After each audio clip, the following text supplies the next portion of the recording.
মুভির শুরু হয় একটি গ্রিন প্লেস থেকে, মানে সেই জায়গা থেকে যেখানে ফিউরিওসা থাকে। এখানে আমরা দেখতে পাই যে ফিউরিওসা অনেক ছোট, আর সে তার মতো ছোট এক বন্ধুর সাথে খেলা করছিল। কিন্তু এরা দুজন খেলতে খেলতে অনেক দূরে চলে এসেছে।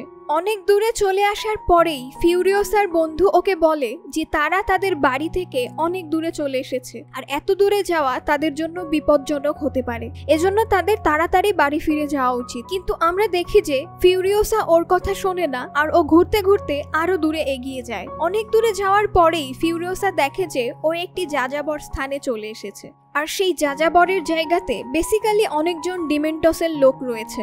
আর এজন্য তারা যখনই ছোট ফিউরিওসাকে দেখে ফেলে তখনই তারা ওকে ধরে বন্দি করে ফেলে, আর তাদের বাইকে তুলে সোজা ডিমেন্টসের কাছে নিয়ে যায়। এদিকে ফিউরিওসার মা জানতে পেরে যায় যে তার মেয়ে অনেক দূরে গিয়ে হারিয়ে গেছে, এজন্য সে তার মেয়ের খোঁজে আসে। আর ফিউরিওসার পিছু নিতে নিতে দেখতে পায় যে তার মেয়েকে কিছু লোক কিডন্যাপ করে নিয়েছে। এটা দেখে ফিউরিওসার মাও তাদের পিছু নেয়, কিন্তু ডিমেন্টসের লোকজন খুবই দ্রুত গতিতে ওকে ডিমেন্টসের কাছে নিয়ে যাচ্ছিল। যদিও রাস্তায় ফিউরিওসা পালানোরও চেষ্টা করে, কিন্তু ও অনেক ছোট, এজন্য এই লোকদের হাত থেকে ও পালাতে পারে না, আর ওকে ধরে নিয়ে সোজা তাদের এলাকায় নিয়ে যায়। তবে এরিয়াতে পৌঁছানোর আগেই জানা যায় যে এখানে যতগুলো লোক ছিল তারা সবাই এক এক করে মারা গেছে, কারণ ফিউরিওসার মাদার পিছন থেকে তাদের সবাইকে মেরে ফেলেছে। কিন্তু যে লোকটি সবার আগে ফিউরিওসা যার কাছে ছিল সে দ্রুত এসে তার এরিয়াতে ঢুকে পড়ে। এখন তার প্ল্যান, সে দ্রুত তার নিজের লিডার ডিমেন্টাসের কাছে যাবে, আর তাকে শুধু না এই মেয়েটিকে সঁপে দেবে, বরং তাকে এও বলবে সে যেখান থেকে এই মেয়েটিকে পেয়েছে সেখানে আরো অনেকজন মহিলা থাকতে পারে, আর এটা ফিউরিওসাও জানতো। আর এজন্য তাদের লোকেদের লোকেশন রিভিল না হয়ে যায়, এজন্য ফিউরিওসা একটি চালাকি করে। ফিউরিওসা যখন বাইকের পড়া ছিল তখন সেই বাইকে একটি চেইন ঝুলে থাকতে দেখে, এজন্য ও খুবই হুঁশিয়ারিতে সেই চেইনটিকে গলায় আটকে দেয়। আর যেহেতু তখন বাইক চলছিল এজন্য হঠাৎ সেটা বাইকের চাকায় আটকে যায়, যার জন্য যে লোকটি ফিউরিওসাকে নিয়ে যাচ্ছিল তার ঘাড়ের পরেও একটি অনেক বড় ফাঁস লেগে দাগ পড়ে যায়, আর ফাঁস লাগার কারণে সে কিছুই বলতেও পারে না। কিন্তু এখন যেহেতু নিজের এরিয়াতে চলে এসেছিল এজন্য সেখানে আরো অনেকজন ডিমেন্টসের লোকেরা ছিল, এ কারণে তারা সবাই ফিউরিওসাকে তুলে নেয় আর ওকে সোজা ডিমেন্টসের টেন্টে নিয়ে যায়। তাকে ওর কাছে নিয়ে যাওয়ার পর তারা ডিমেন্টসকে সম্পূর্ণ কাহিনী বলে। এতে ডিমেন্টসও বুঝে যায় যে ওই ছোট বাচ্চাটা মানে ফিউরিওসা কোথা থেকে এসেছে, এ ব্যাপারে সে সবকিছু জানে। এজন্য ডিমেন্টস ওর সাথে হুঁশিয়ারি করে,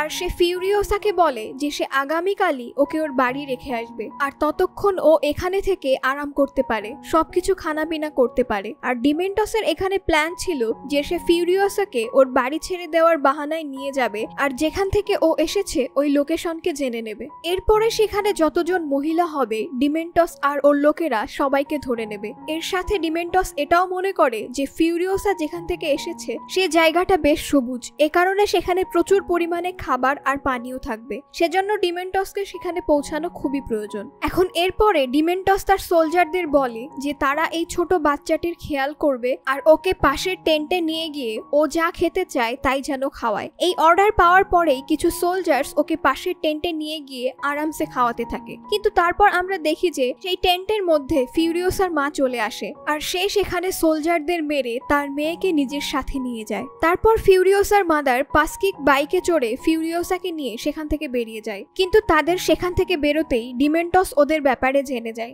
আর এজন্য ডিমেন্টস তার সব লোকজনকে নিয়ে তাদের পিছু করে। সেই যাযাবর এলাকায় অনেক দূর পর্যন্ত ওদের পিছু নেওয়ার পরই ডিমেন্টস তাদেরকে ধরে নেয়, আর সেখানে ফিউরিওসার মাকে ধরতেই ডিমেন্টস তাকেও জিজ্ঞাসা করে সে কোথা থেকে এসেছে, আর তারা যেখান থেকে এসেছে তারা তাকে সেখানে নিয়ে যায়। কিন্তু অ্যাজ অফ কোর্স ফিউরিওসার মা ওকে সবকিছু বলতে মানা করে দেয়, যেটা শুনে ডিমেন্টসও প্রচন্ড রেগে যায়, আর এজন্য ডিমেন্টস ফিউরিওসার মাকে জীবন্ত পুড়িয়ে দেয়। কিন্তু সে ফিউরিওসাকে তার সাথে রেখে দেয়, আর তার পুরো আর্মি নিয়ে সেখান থেকে চলে যায়। যদিও ডিমেন্টস তার সব সাথীদের নিয়ে কিছুটা সামনে এগোলে তখনই সে একটি জঙ্গলি লোককে দেখে যে বেসিক্যালি মর্টন জোয়ের সোলজার। ওকে সেখানে একা দেখে ডিমেন্টস ওকে ধরে ফেলে, আর ওকে ধরার পর ডিমেন্টস ওকে জিজ্ঞাসা করে যে সে কে আর কোথা থেকে এসেছে। আর সে ডিমেন্টসকে বলে যে সে যে রাস্তা থেকে এসেছে সেই রাস্তা থেকে যাওয়ার সময় তারা অনেক বড় একটি এরিয়া দেখতে পাবে। সেটা সাধারণত মর্টন জোয়ের কেল্লা। সেই কেল্লার মধ্যে অনেক অনেক খাবার আর পানীয় আছে, কিন্তু সেই পুরো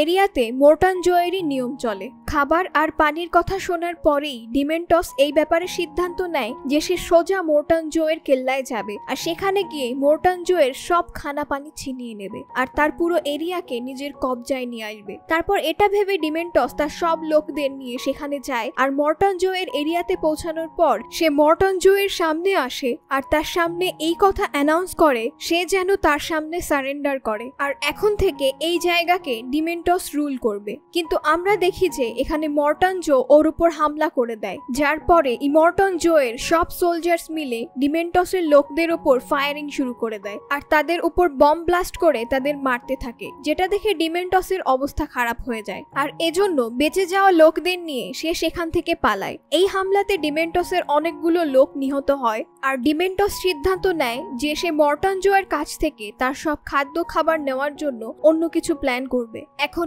এর কিছু সময় পরই ডিমেন্টস জানতে পারে যে মর্টন জোয়ের কেল্লার পাশেই একটি গ্যাস টাউন আছে, যেখান থেকে ইমর্টন জো অয়েলের রসদ পায় আর তা দিয়ে গাড়ি আর মেশিনস অপারেট করে। এজন্য এই কথাগুলোকে জেনে ডিমেন্টস প্ল্যান করে সে সোজা গ্যাস টাউনকে নিজের কবজায় করে নেবে, তারপর গিয়ে ইমর্টন জোয়ের সাথে নেগোশিয়েট করবে। এই কারণে ডিমেন্টস তার সব লোকদেরকে সাথে নেয় আর সোজা গ্যাস টাউনে হামলা করে দেয়। তারপর সেখানের সোলজারদের মেরে সে পুরো গ্যাস টাউনকে নিজের দখলে নিয়ে আসে। এরপর গ্যাস টাউন দখল করার পরই ডিমেন্টস তার কিছু লোক আর ফিউরিওসাকে নিয়ে সোজা ইমর্টন জোয়ের কেল্লাতে যায় আর তার সামনে এসে সে তার সাথে নেগোশিয়েট করে যে এখন হতে গ্যাস টাউন তার কবজায় আছে, এজন্য সে চায় যে এখন থেকে সেই ইমর্টন জোকে অয়েল দেবে আর সেই অয়েলের বদলে ইমর্টন জো তাকে খাবার আর বিশুদ্ধ পানি দেবে। আর যদি ইমর্টন জো এই ডিলকে মানা করে এবং এখানে ডিমেন্টস আর তার লোকেদের মারে, তাহলে সিম্পলি গ্যাস টাউনের ভেতরে তার বাকি সোলজার্সদের বলে এসেছে যে যদি সে কিছু সময়ের মধ্যে ফিরে না আসে তো তারা সবাই মিলে গ্যাস টাউনকে যেন ব্লাস্ট করে দেয়। এখন ইমর্টন জো যখনই এই কথা শোনে তখনই সে বুঝে যায় যে তার কাছে আর কোনো অপশন নেই, আর তা এজন্য যে গ্যাস টাউন তার কাছে অনেক গুরুত্বপূর্ণ ছিল, কারণ সেখান থেকেই তার সব অয়েলের জোগাড় হচ্ছিল।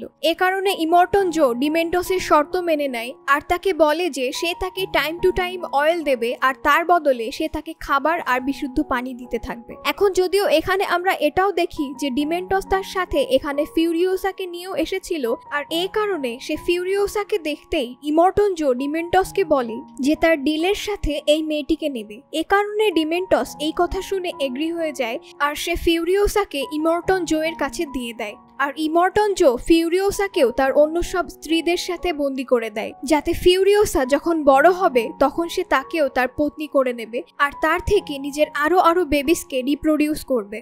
এরপর আমরা দেখি যে কিছু সময় পর্যন্ত ফিউরিওসা ইমর্টন জো এর বিবিদের সাথে থাকে, কিন্তু সেখানে থাকাকালীন সে তার বিবিদের অনেক খারাপ অবস্থা দেখে আর এজন্য ফিউরিওসা সুযোগ দেখে সেখান থেকে পালিয়ে যায় আর সেখান থেকে বেরিয়ে সে সোজা ইমর্টন জো এর সোলজার্সের মধ্যে লুকিয়ে পড়ে আর নিজের আইডেন্টিটি লুকিয়ে সেখানে কাজ করতে থাকে। ফিউরিওসা কাজে অনেক প্রখর ছিল, এজন্য ধীরে ধীরে করে ওকে কাজে এগিয়ে নেওয়া হয়। এরকম ভাবে কয়েক বছর কেটে যায় আর ফিউরিওসা এখন বেশ বড় হয়ে গেছে আর ওর ইমপ্রুভমেন্ট আরো ভালো কাজ দেখে ওকে অয়েল ট্যাঙ্কারের ড্রাইভার করে নেওয়া হয়, যার মানে ওর কাজ হলো যে ও অয়েল ট্যাঙ্কারকে ড্রাইভ করে সেই খালি ট্যাঙ্কারগুলোকে সোজা গ্যাস টাউন পর্যন্ত নিয়ে যাবে আর সেগুলোকে গ্যাস টাউন থেকে সোজা কেল্লা পর্যন্ত নিয়ে আসবে। এই সময় ফিউরিওসার সাথে একটি ছেলের সাক্ষাৎ হয় আর সেই ছেলেটি ফিউরিওসার অনেক ভালো একজন বন্ধুও হয়ে যায় এবং তারা দুজন বেসিক্যালি একসাথে মিলে অয়েল ট্যাঙ্কারসকে ড্রাইভ করে। এরপর সবকিছু বেশ ভালোভাবে চলছিল, কিন্তু তারপর কিছু সময় পরই আমরা দেখি যে আমাদের থর ভাই মানে ডিমেন্টস প্ল্যান করে যে সে ইমর্টন জো এর কেল্লার উপর দখল করবে, মানে তার মাথায় সেটারডেলের উপর দখল নেওয়ার প্ল্যান ঘুরছিল। শুধু সে অপেক্ষা করছিল তো সঠিক সময়ের, আর এখন তার কাছে সুযোগ এসে গেছে। এখন এখানে ডিমেন্টসের প্ল্যান ছিল যে যখন ইমর্টন জো এর অয়েল ট্যাঙ্কারস তার কেল্লা থেকে তার গ্যাস টাউনে যাবে তখন সে তাদের উপর অ্যাটাক করবে আর সেই সোলজারদের মেরে ধীরে ধীরে অন্য সোলজারদেরকে মেরে ফেলবে আর সোজা ইমর্টন জো এর কেল্লায় কবজা নেবে। আর এটা করার জন্য আমরা দেখতে পাই যে ডিমেন্টস প্রথমে বুলেট ফার্মের উপর কবজা করে নেয়, এজন্য এইবার যখনই অয়েল ট্যাঙ্কারস গ্যাস টাউনের ভিতরে চলে আসে তখনই ডিমেন্টস তার প্ল্যানকে অ্যাক্টিভেট করে দেয় আর অয়েল ট্যাঙ্কারসের সাথে যতগুলো সোলজার এসেছিল ছিল তাদের উপর হামলা করে দেয়। এখন এখানে সেই সব সোলজার্স মারা যায়, কিন্তু অয়েল ট্যাঙ্কারের দুজন লোক বেঁচে যায়। আর তারা অ্যাজ অফ কোর্স হবে ফিউরিওসা আর তার বন্ধু, যারা অয়েল ট্যাঙ্কারসকে ড্রাইভ করছিল। আর এখানে আমরা দেখি যে তারা একলাই মিলে ডিমেন্টসের অনেকগুলো সোলজার্সদের মেরে ফেলে আর তাদের সবাইকে বেশ ডিস্ট্রাকশন করে দেয়। কিন্তু ডিমেন্টসের লোক বেশ পাওয়ারফুল হয়। আর এখানে ফিউরিওসা আর ওর বন্ধু দুজনই আছে, আর এজন্য কিছু টাইম পরই তাদের দুজনকে সেখান থেকে পালাতে হয়। কিন্তু আমরা দেখতে পাই ডিমেন্টস তার অনেকজন লোকদের নিয়ে দ্রুত গতিতে তাদের দুজনের পিছু করে আর তাদের ধরে নেয়। আর ওদেরকে ধরার পর ডিমেন্টস ওদের সামনে প্ল্যান রিভিল করে, যে তার প্ল্যান ছিল এই সব সোলজারদের মারার পরেই সে সেটারডেলকেও কবজায় করে নেবে। কিন্তু শুধু তারা দুজনই তার অনেকজন সোলজার্সদের মেরে ফেলেছে আর অনেক দূর পর্যন্ত ডিমেন্টসের পরিকল্পনায় পানি ঢেলে দিয়েছে। এজন্য সে এদের দুজনকে শাস্তি দেবে। এ কারণে ডিমেন্টস এদের দুজনকে তার বাইকার্সের পেছনে বেঁধে টানতে থাকে। এর সাথে এই সময় আমরা দেখি যে ফিউরিওসার একটি হাত অনেক বাজেভাবে ড্যামেজ হয়ে যায়, কিন্তু সেখানে আমরা দেখি যে ফিউরিওসার সুযোগ বুঝে তার এক হাত দিয়েই ড্রাইভ করে সোজা সেটারডেলের মধ্যে চলে যায়। সেখানে এসে সে সব খবর ইমর্টন জোকে বলে। ফলে ইমর্টন জো ডিমেন্টসের প্ল্যান জেনে যায় আর ও জেনে যায় যে ডিমেন্টস ওর জায়গাকে দখল করতে চায়। এই কারণে মর্টন জো তার আর্মি তৈরি করে আর সে সোজা ডিমেন্টস আর তার লোকদের উপর অ্যাটাক করতে বেরিয়ে পড়ে। কিন্তু এইসবের সাথে আমরা এও দেখি যে ফিউরিওসাও দ্রুত তার হাতকে হিল করে নিয়েছে আর নিজের কেটে যাওয়া হাতের জায়গায় ক্রস 30 আর্ম লাগিয়ে নেয়, যেটা শুধু পরে নেওয়ার পরেই সেটা ওর হাতের মতো কাজ করতে শুরু করে। তারপর সেও একটি গাড়ি তুলে নেয় আর সোজা বেরিয়ে পড়ে ডিমেন্টস থেকে নিজের বদলা নিতে। অন্যদিকে আমরা দেখি যে ইমর্টন জো আর ডিমেন্টস দুজনেরই সোলজার্স একে অন্যের সাথে সংঘর্ষে লেগে গেছে, কিন্তু এই ফাইটের মধ্যে থেকে ডিমেন্টস সুযোগ দেখে সেখান থেকে পালিয়ে যায়। আর ডিমেন্টসের সাথে আরো তার 4 জন লোক ছিল আর এই 5 জন লোক সেখান থেকে দূরে পালাতে থাকে, যাতে তারা মর্টন জো আর তার সোলজার্সদের থেকে নিজেদের প্রাণ বাঁচাতে পারে। কিন্তু আমরা দেখতে পাই ফিউরিওসা তাদেরকে খুঁজে ফেলেছে আর ও দ্রুত গতিতে ডিমেন্টসের পিছু করে। পিছু নেওয়ার সময় ও ডিমেন্টসের বাকি 4 জনকে মেরে দেয়। তারপর পরিশেষে আমরা দেখতে পাই যে ও ডিমেন্টসকেই ধরে ফেলে আর তারপর ও ওকে গুরুতরভাবে ঘায়েল করে আর তার হাত পা বেঁধে ফেলে। এখন এখানেই ডিমেন্টস ওর কাছ থেকে এটাও জিজ্ঞাসা করে যে সে তাকে এত বেশি ঘৃণা কেন করে। উত্তরে ফিউরিওসা তাকে বলে সে ডিমেন্টসকে এত ঘৃণা করে কারণ সে ফিউরিওসার মাকে মেরে ফেলেছিল আর ফিউরিওসার কাছ থেকে তার মেয়েবেলাও কেড়ে নিয়েছে। আর এই কথা শুনে ডিমেন্টসও এটা বুঝে যায় যে ফিউরিওসা সেই ছোট বাচ্চা মেয়েটাই যাকে ওর ছোটবেলায় ধরেছিল। এবার এরপরে সিন শিফট হয় আর আমাদের এটা দেখানো হয় যে ফিউরিওসা ডিমেন্টসকে মারেনি, বরং সে তাকে জমিনে পুঁতে দিয়েছে আর তার শরীরের উপর একটি গাছ রোপণ করে দিয়েছে। আর এজন্য ডিমেন্টস নিজের অবস্থা দেখে তোড়পে তোড়পে মরছে। আর ফিউরিওসা যেরকম করে ডিমেন্টস থেকে তার প্রতিশোধ নেয়, আর এর সাথে আমরা দেখি যে এই মুভি এখানেই শেষ হয়ে যায়।